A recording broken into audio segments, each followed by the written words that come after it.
Hello again. Welcome to another edition of Media Watch. I'm your host, Eric Tait, and our guest for this session is Dr. Alan Singer.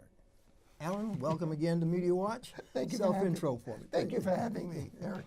I teach at Hofstra University. I'm a historian, and I am a teacher educator. Part of my job, I'm a former New York City high school teacher. Part of my job is to help prepare people to become teachers. Great.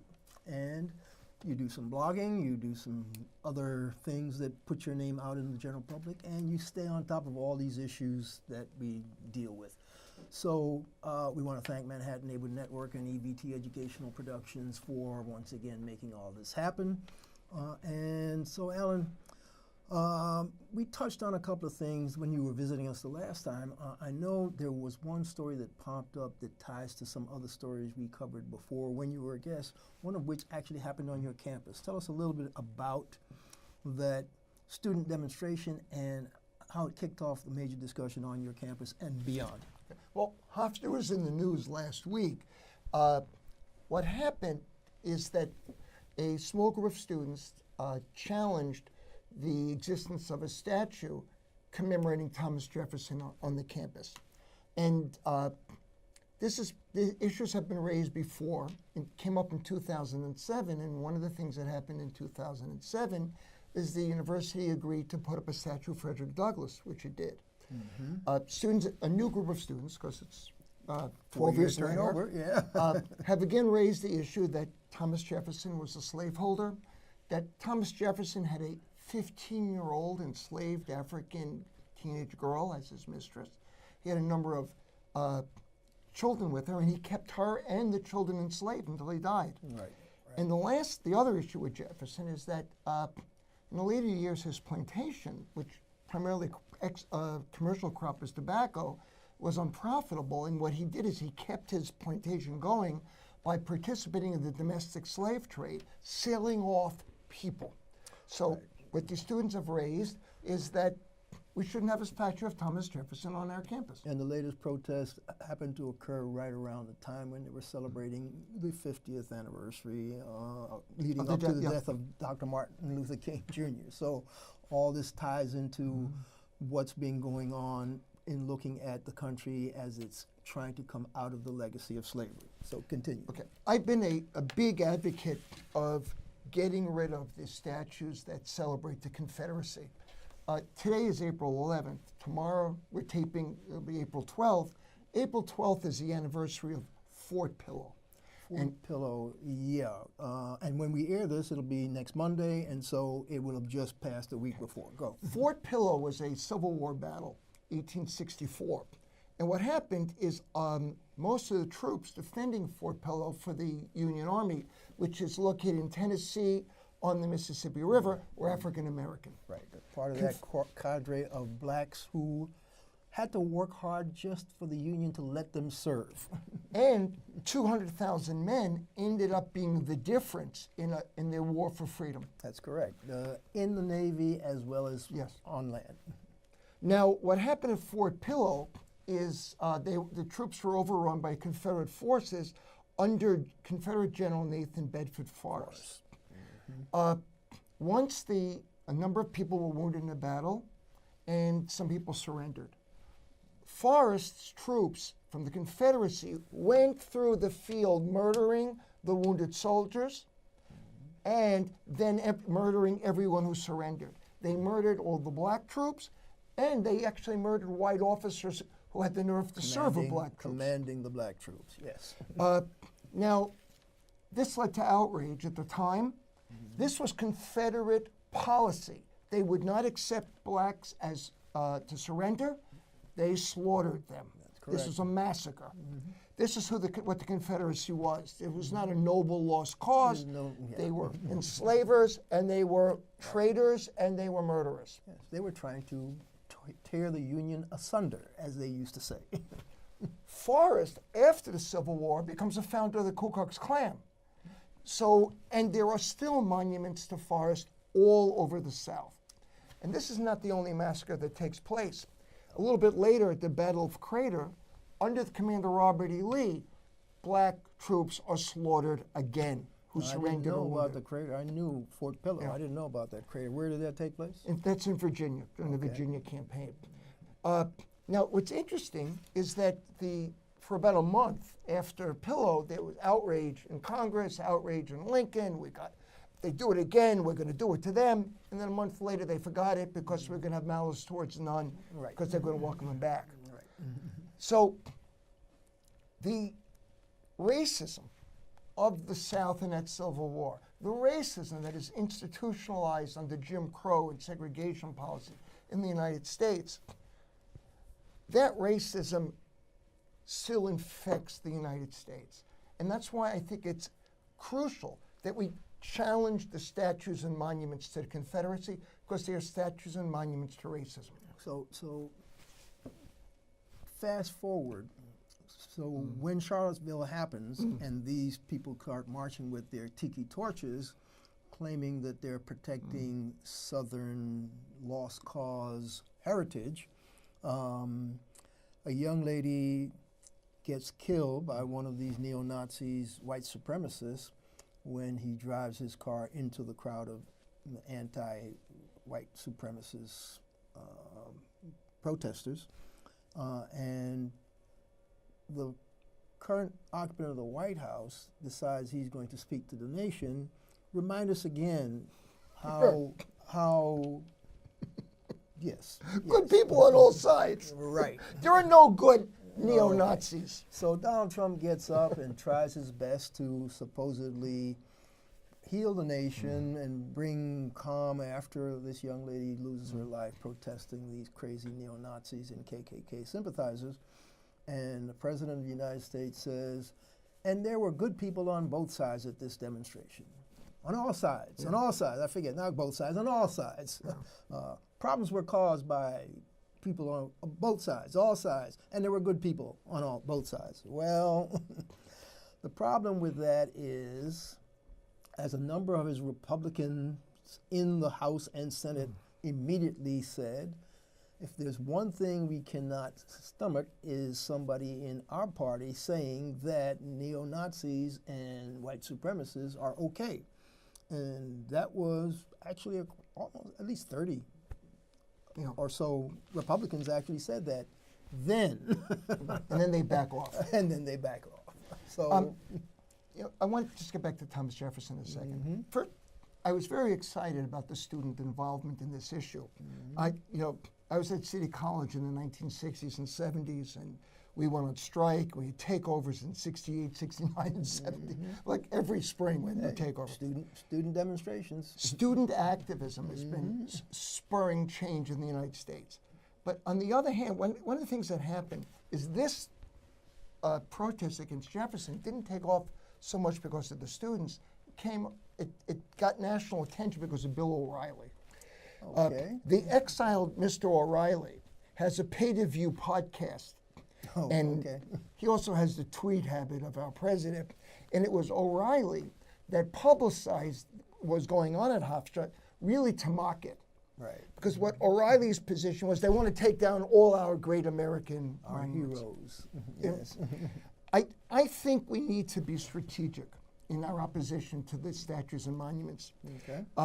It happened when New York City Commission was examining James Marion Sims and other statues. Well, they actually put together a commission. Yes. To look at all these statues, and I think Bill de Blasio, the mayor at the time, said, look, a lot of these things are offensive, but there's some historical significance, so we have to figure out what's best, so they put the commission together. Go from there. Well, Sims is the only statue that's coming down. And Sims is coming down because he was a medical practitioner who was experimenting on enslaved African women. Right, and primarily enslaved African women in the South. Yes, in Okay. Alabama. And he experimented on women without anesthetic, with antiseptic. Without any anesthesia, Yes. without, so basically he's cutting into these women and they are feeling every blade, every cut, every whatever, folks, just in case. So Sims' statue is coming down. But a lot of the debate ended up kind of being hijacked by Christopher Columbus and Teddy Roosevelt. Okay. And there's a problem with that because, look, Christopher Columbus, Teddy Roosevelt did some horrible things. But the statues are not about the horrible things. Sims is honored for his medical experimentation. Teddy Roosevelt was honored for actually for creating a Museum of Natural History. And that's why we're statue Big conservationist at Yeah. the time. However, he was also a big racist. Yes, but he's not being celebrated as a racist. Sims was celebrated as a racist. Robbie E. Lee is celebrated as a racist. Forrest is celebrated as a racist. I think that's the difference. Columbus is not celebrated as a racist. He's celebrated because of the Columbian Exchange, creates the world we live in. Now, what they did was they ended up, what they're doing at the Columbus Circle is they're going to put up a plaque explaining the multiple facets of who Columbus was. I think that's a good idea. I would like to see that at Hofstra. I would like to see a plaque saying, look, Thomas Jefferson is celebrated because of the Declaration of Independence, but we also have to know about the other things he did.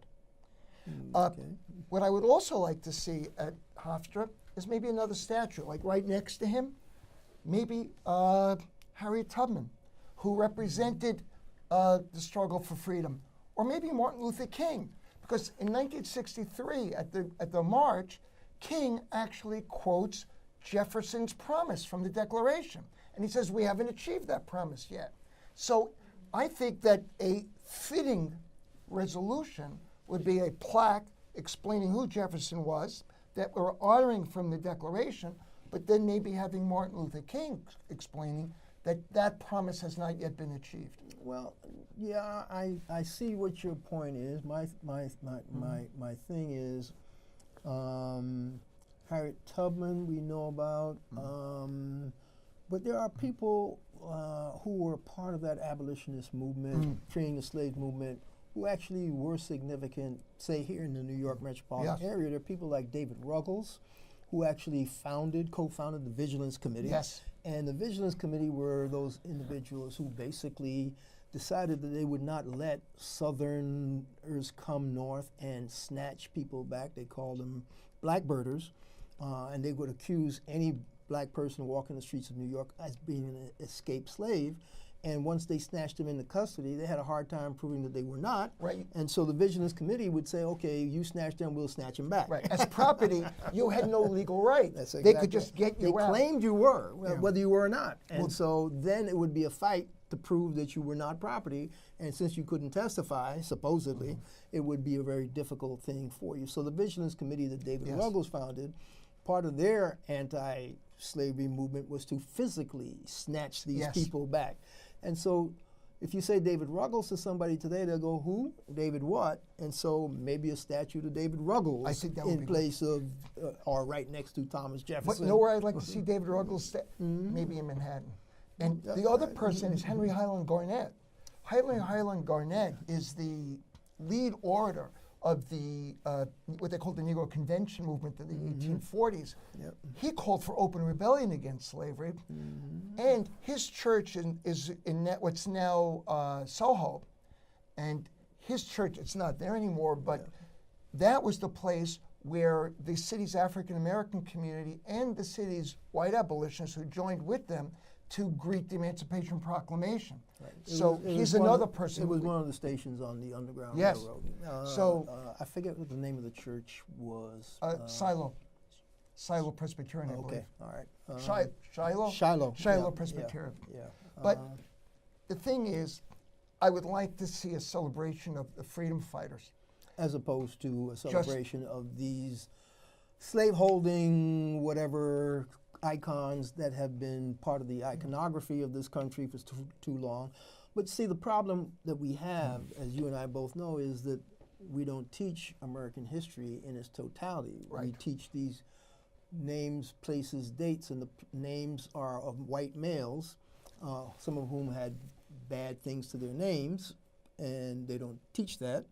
And the places are usually battle places, and that's why you see lots of the Civil War reenactments are done in the South, because most of the battles were fought in the South. And so there's very little recreation and memorialization of the fact that the North actually won the Civil War fight.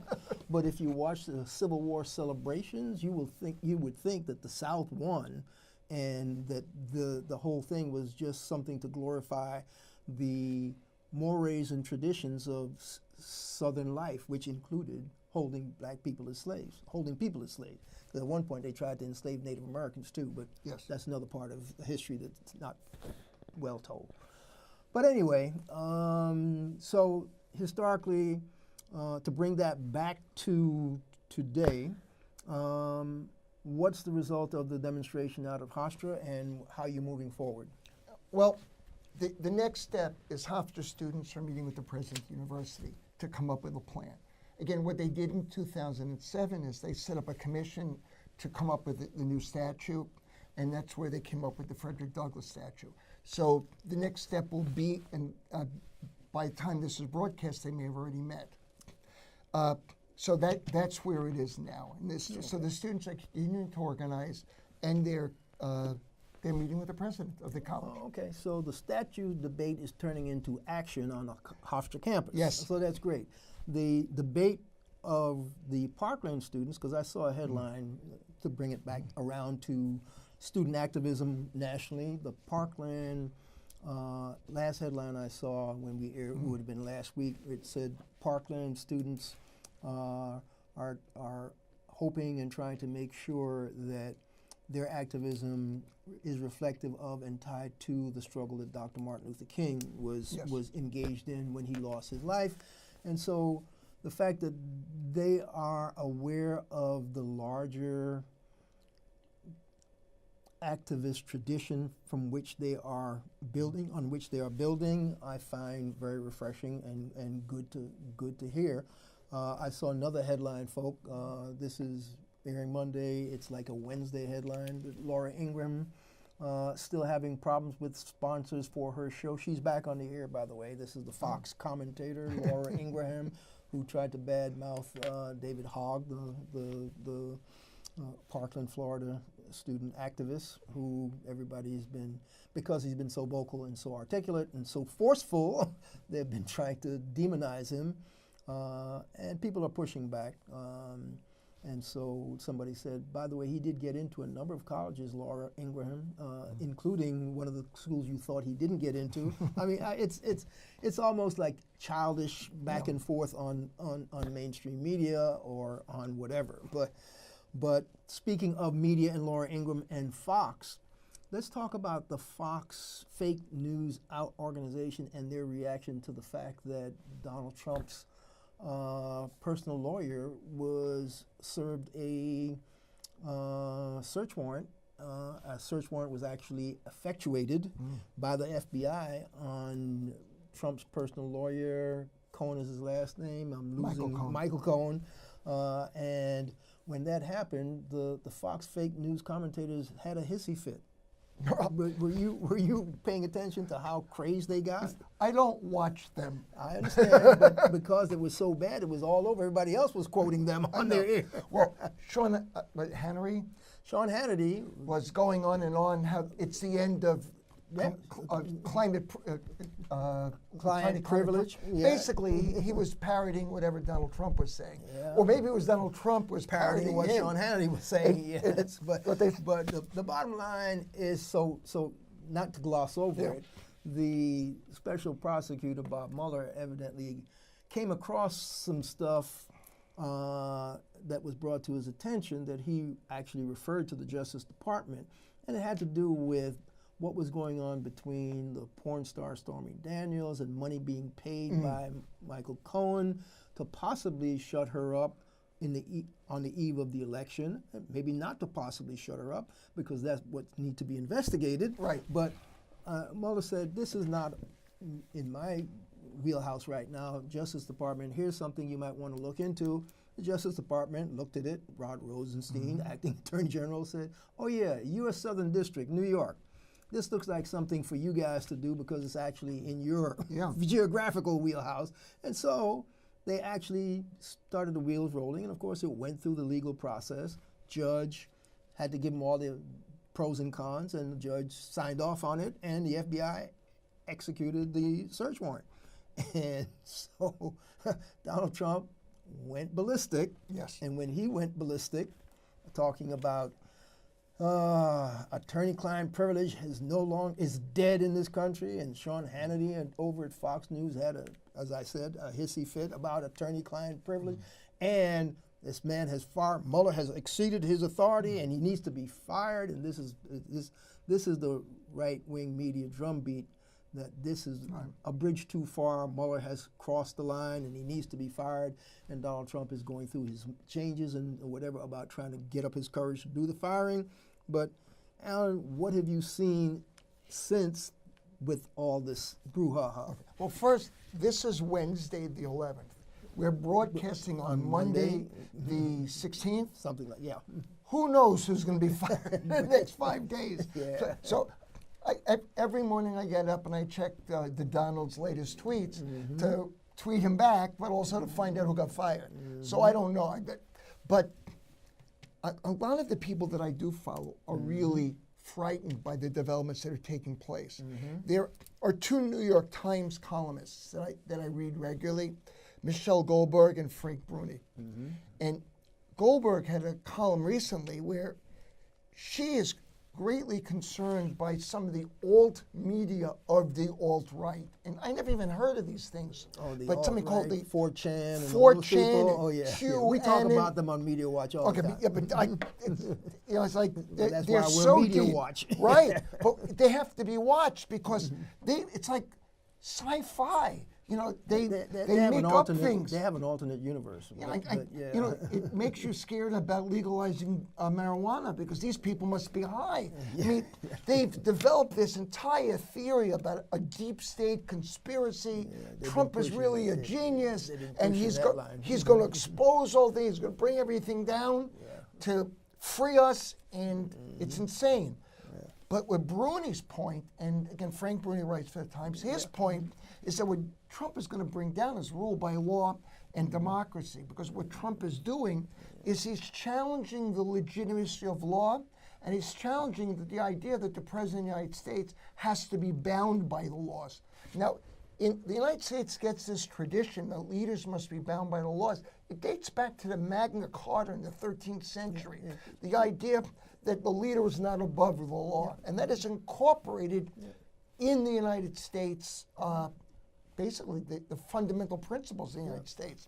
And what Trump is arguing is he's above the law.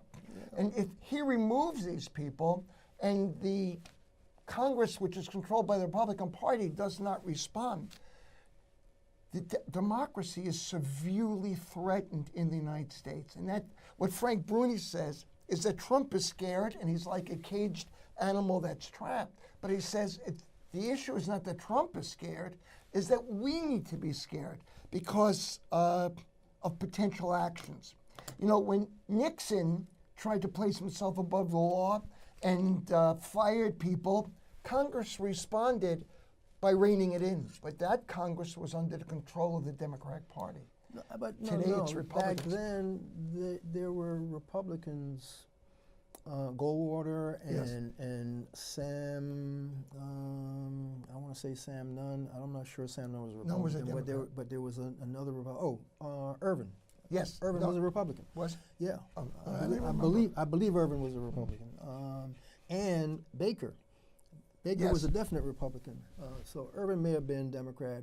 Nunn was a Democrat, but I think Irvin and Baker and Goldwater, those were Republicans who said, you're not above the law. Right. You cannot. And I think Goldwater led a delegation to the White House and told Nixon, you got to go. These were Republicans, people who went to the White House and told the Republican president, you got to go because you're violating the norms of this separation of powers, and you can't do that. The current Congress that we have, which, as we are taping, folks, we got news that Paul Ryan, the Speaker of the House, has decided he's not going to run for re-election, whether that's because he's afraid he can't get re-elected or he's trying to position himself to run against this guy that's in the White House. That's to be seen, but there are a number of Republican people who are saying, well, this isn't our party anymore, so we're not trying to run for re-election because we can't get re-elected by the crazies who are supporting this president anyway. So that's kind of where we are situationally. I keep wondering, you talk about rule of law, and whether or not, if Trump decides to fire Mueller or tries to fire the Deputy Attorney General Rod Rosenstein, whether or not just the Democrats are going to say that's one step too many, or whether any of the Republicans are going to come up. But we're talking about the fact that these young people are marching to activate their generation against gun safety, but they're marching for not just anti-guns or to stop gun violence, but to actually start registering their contemporaries. And they're marching again April 20th. Which is great. They marched March 20th all over the country, and that was the Saturday. April 20th is a Friday, and they're calling on people to walk out of school to participate. And look, there's going to be repercussions. There were districts that punished students on March 14th for walking out for 17 minutes. So there are going to be districts that are going to be punishing students on April 20th for walking out for the day. But you know what Martin Luther King said in a letter from Birmingham jail is that you have to stand up to injustice, and there are going to be consequences. I may get marked absent. I may get a dean's referral. But I have to be willing to accept the consequences, because otherwise we cannot bring change. And I think that is fundamentally important. So my thing, which we always try to get to, is beyond marches, there needs to be positive action that can be transferred. And so if these young people are doing exactly what they say they're going to do, which is to get their contemporaries registered, and then actually physically get them out to vote, so that indeed the pro-NRA people who have been supporting these crazy gun laws are sidetracking any attempt to pass sensible gun control laws. If these people, they don't care who the parties are, if they're not against that, then maybe they'll vote them out of office. And if they vote them out of office, then it'll be a new day. I think we're basically about 30 seconds to go. And rather than run over, I'm going to say, Alan, thanks for joining us. This has been Media Watch, folks, and we'll catch you the next time. I'm Eric Tait. Alan Singer. And yes, catch us on YouTube, Media Watch EVT.